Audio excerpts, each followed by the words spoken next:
आदाब नमस्कार, मैं शाहिद उमर। स्वागत आप सभी का सियासत टीवी के साउथ इंडिया एक्सप्रेस में। आइए देखते हैं मुख्य खबरें। सरकारी सेवाओं को सुव्यवस्थित करने की दिशा में एक बड़े कदम के तौर पर तेलंगाना सरकार ने common unified billing and collection system को लागू करने की मंजूरी दे दी है। यह एक डिजिटल प्लेटफॉर्म है जिसे इस तरह से डिजाइन किया गया है कि नागरिक एक ही इंटरफेस के जरिए सरकार से जुड़े कई तरह के पेमेंट कर सके। इस पहल में राज्य का कोर अर्बन रीजन शामिल होगा, जिसमें greater Hyderabad municipal corporation, Cyberabad municipal corporation और मलकाजगिरी म्यूनिसिपल कॉरपोरेशन आते हैं। एक बार चालू हो जाने पर CORE1 प्लेटफॉर्म निवासियों को एक ही मोबाइल ऐप और वेब पोर्टल के जरिए कई तरह के सरकारी बकाया और सर्विस चार्ज का भुगतान करने की सुविधा देगा, जिससे अलग अलग विभागों द्वारा लगाए जा रहे अलग अलग पेमेंट सिस्टम का इस्तेमाल करने की ज़रूरत नहीं रहेगी।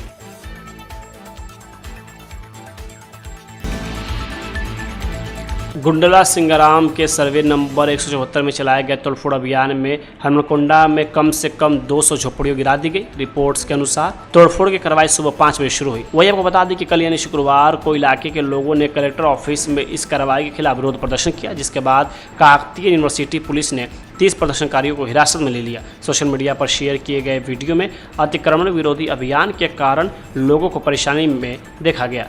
कच्ची झोपड़ियों को गिराने के लिए JCB का भी इस्तेमाल किया गया।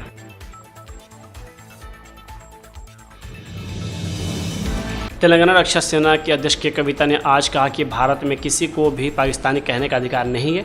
उन्होंने ऐसी टिप्पणियों को अस्वीकार्य और गहरी पूर्वाग्रह की निशानी बताया। कविता ने तेलंगाना पुलिस से जवाहर नगर पुलिस स्टेशन के इलाके में आने वाली एक हाउसिंग सोसाइटी के सेक्रेटरी के खिलाफ सख्त कार्रवाई करने की अपील की। इस सेक्रेटरी ने बिना रजिस्ट्रेशन वाले किराएदार को लेकर एक रेजिडेंट कपल से बहस करते हुए अपमानजनक शब्द का इस्तेमाल किया था। उन्होंने कहा सेक्रेटरी को अपनी टिप्पणी के लिए सज़ा मिलनी चाहिए। एक्स पर एक पोस्ट में कविता ने लोगों को ऐसी प्रतिक्रिया देने से बचने की सलाह दी जिससे समाज में बंटवारा करने वालों को फायदा हो। उन्होंने लिखा, कोई एक कट्टरपंथी व्यक्ति पूरे समुदाय की पहचान तय नहीं करता, चाहे वह किसी भी समुदाय का हो। आइए हम अपनी भावनाओं का फ़ायदा उठाने का मौका देकर बंटवारा करने वाले तत्वों को वह न दे और वे चाहते जो है उसे दूर रखें। उनका मकसद हमें बांटना, आपस में लड़ाना और उस दरार का फ़ायदा उठाना है। उन्होंने लोगों से तेलंगाना की सांप्रदायिक सद्भाव की परंपरा को बनाए रखने की अपील की।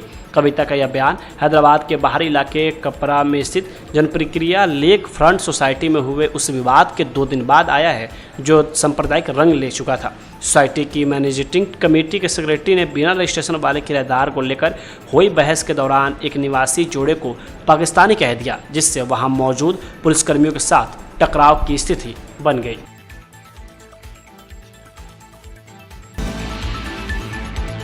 तेलंगाना के मंत्री मोहम्मद अजहरुद्दीन ने आज बंजारा हिल्स के बंजारा भवन में इंदिरा महिला शक्ति साड़ी वितरण कार्यक्रम के तहत महिलाओं को साड़ियां बांटी और महिला सशक्तिकरण के प्रति सरकार की प्रतिबद्धता को दोहराया। सभा को संबोधित करते हुए अजहरुद्दीन ने कहा कि मुख्यमंत्री रेवंत रेड्डी के नेतृत्व में तेलंगाना सरकार राज्य में महिलाओं के आर्थिक, शैक्षणिक और सामाजिक स्थिति को मजबूत करने के उद्देश्य से कई कल्याणकारी और सशक्तिकरण पहल लागू कर रही है। उन्होंने कहा, महिलाओं को सशक्त बनाना हमारे समावेशी और टिकाऊ विकास के विजन का मुख्य हिस्सा है। मंत्री ने कार्यक्रम में लाभार्थियों से बातचीत की और तेलंगाना की हर ज़रूरतमंद महिला तक कल्याणकारी योजनाएं पहुंचाने के लिए सरकार की कोशिशों के बारे में बताया। लाभार्थियों ने इन पहलों के लिए आभार व्यक्त किया।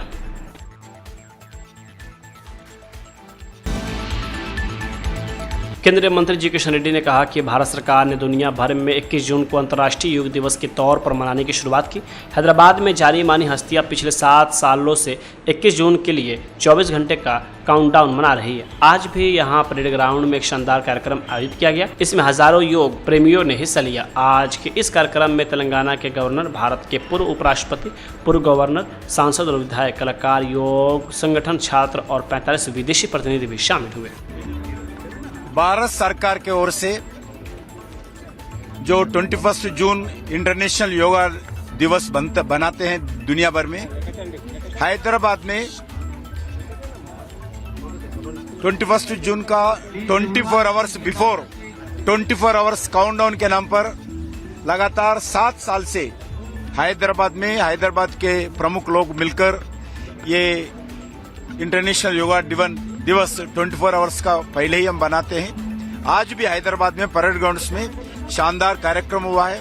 हजारों योगा प्रेमी लोग इसमें भागीदारी था। हमारा तेलंगाना सरकार के governor, farmer vice president of India, farmer governors, honorable MPs, honorable MLAs, cinema actors, yoga associations, all students, leaders, students, हम in different engineering colleges, लगभग 45 foreign delegates also participated in this program today.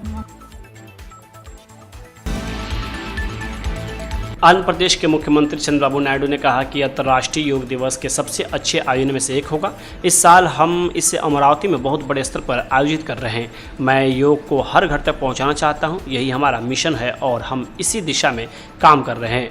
हम हर साल इसे मनाएंगे और दुनिया को दिखाएंगे। आगे उन्होंने यह भी कहा कि अमरावती दुनिया के सामने एक बेहतरीन भविष्यवाणी शहर के तौर पर पेश किया जाएगा।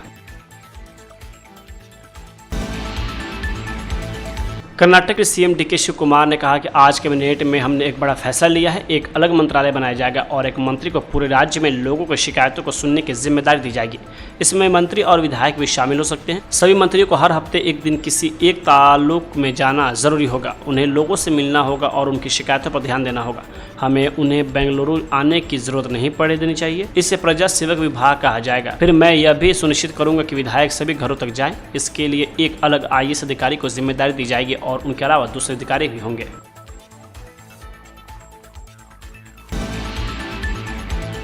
आरएसएस को लेकर कर्नाटक सरकार के मंत्री प्रियांक खरगे की ओर से उठाए गए सवालों पर सियासी घमासान तेज हो गया है। आरएसएस की कानूनी स्थिति और पारदर्शिता को लेकर भेजे गए पत्र के बाद वरिष्ठ अधिवक्ता महेश जेठमलानी ने सोशल मीडिया प्लेटफॉर्म में एक्स की प्रतिक्रिया दी है। इसके जवाब में प्रियांक खरगे ने भी पलटवार करते हुए महेश को उपदेश देने से पहले असली सवालों का जवाब देने की नसीहत दी।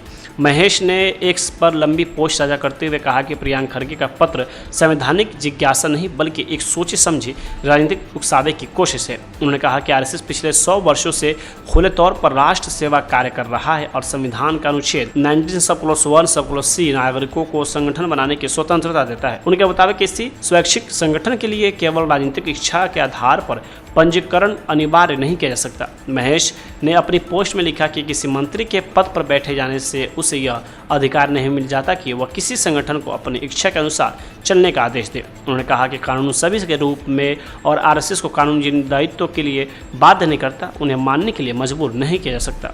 मोहन भगवत जी ने खुद बोला है कि उनका इकोनॉमिक यूनिट रहता है और वो इकोनॉमिक यूनिट ऑडिट होता है और जब भी सरकार मांगेगी हम देंगे। तो अभी सरकार मांग रही है।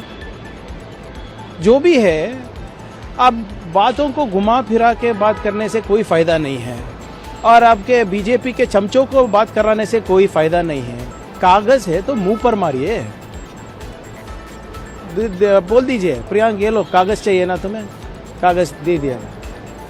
सो why are you hiding, what are you hiding? And you tell me when the government is asking clarification तो बनता है ना। अगर क्लैरिफिकेशन सही निकला तो मैं सॉरी बोलूँगा, अगर उनका जो क्लैरिफिकेशन ठीक नहीं आए तो वो सॉरी बोले और जो कागज़ तैयार करना है कर ले। लेकिन सर वो ये कब बोला मैंने? उस लेटर में कुछ लिखा है क्या बैन करने कर रहा है करके, कर्नाटक सरकार हो या मैं हो? Have I ever said that? Tell me in that letter where have I even suggested that if you do not produce documents we will review your activities in public domain. Have I said that? Have I used the word ban? Have I used the word dharma? Have I used the word Hindu? Have I used the word religion? I have not used any of these words. अब RSS वाले, BJP वाले, हिंदू धर्म कभी register हो सकता है क्या? मैंने कब मांगा हिंदू धर्म रजिस्टर करो करके? मैं तो ये संगठन जो है और जो विचेवर ऑर्गेनाइजेशन, कोई भी संगठन रहने दीजिए, वो संविधान के तहत ही चलना चाहिए, कानून के चौकट में ही चलना चाहिए।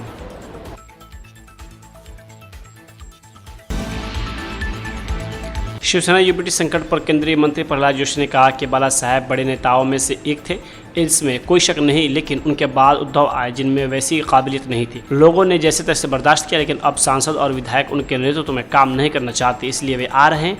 हम कोई योजना नहीं बना रहे हैं, उन्हें यह बात समझनी चाहिए।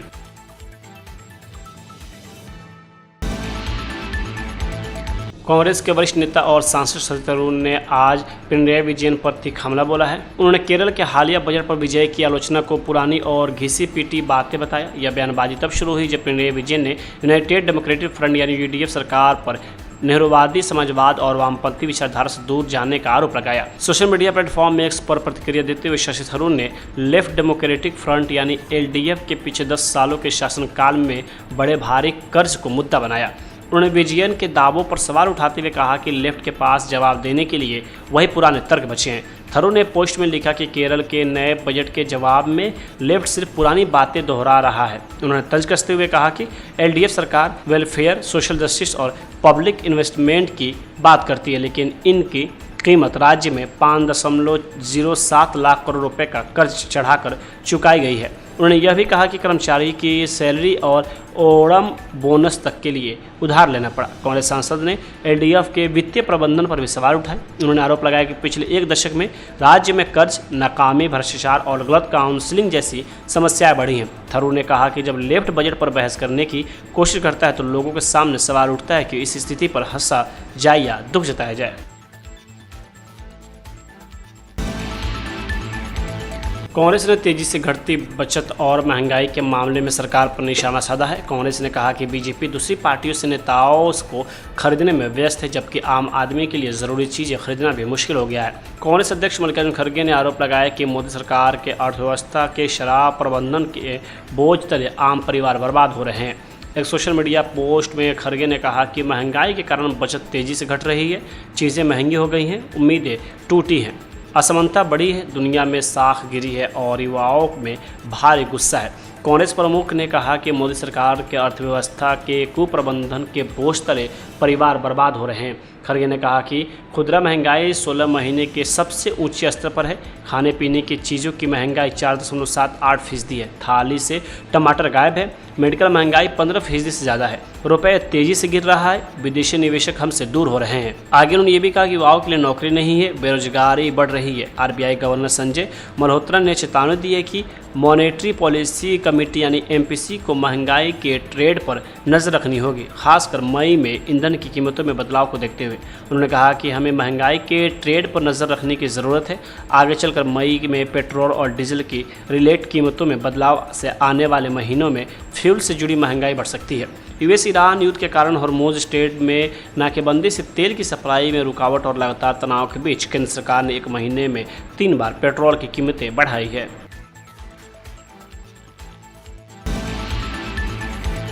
कल होने वाले नीट यूजी की एग्ज़ाम पर कांग्रेस नेता पवन खेड़ा ने कहा कि हैरानी और शर्म की बात है कि आप दोबारा परीक्षा करवा रहे हैं, फिर भी उसमें गड़बड़ियां हैं। आप नागपुर के छात्र को परीक्षा केंद्र अबू धाबी में दे रहे हैं।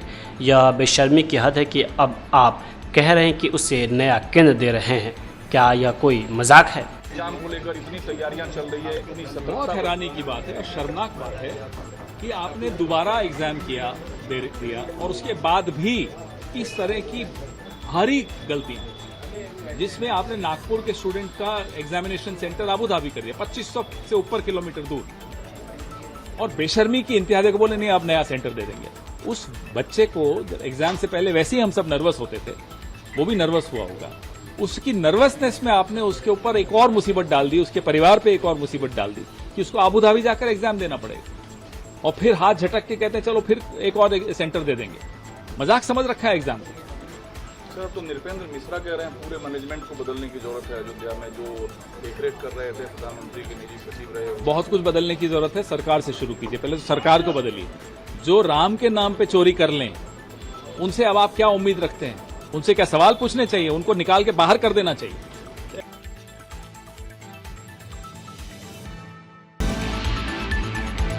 साउथ इंडिया एक्सप्रेस यहीं होता है समाप्त। मुझे दे अब इजाज़त। बाकी खबरों के लिए बने रहें सियासत टीवी के साथ।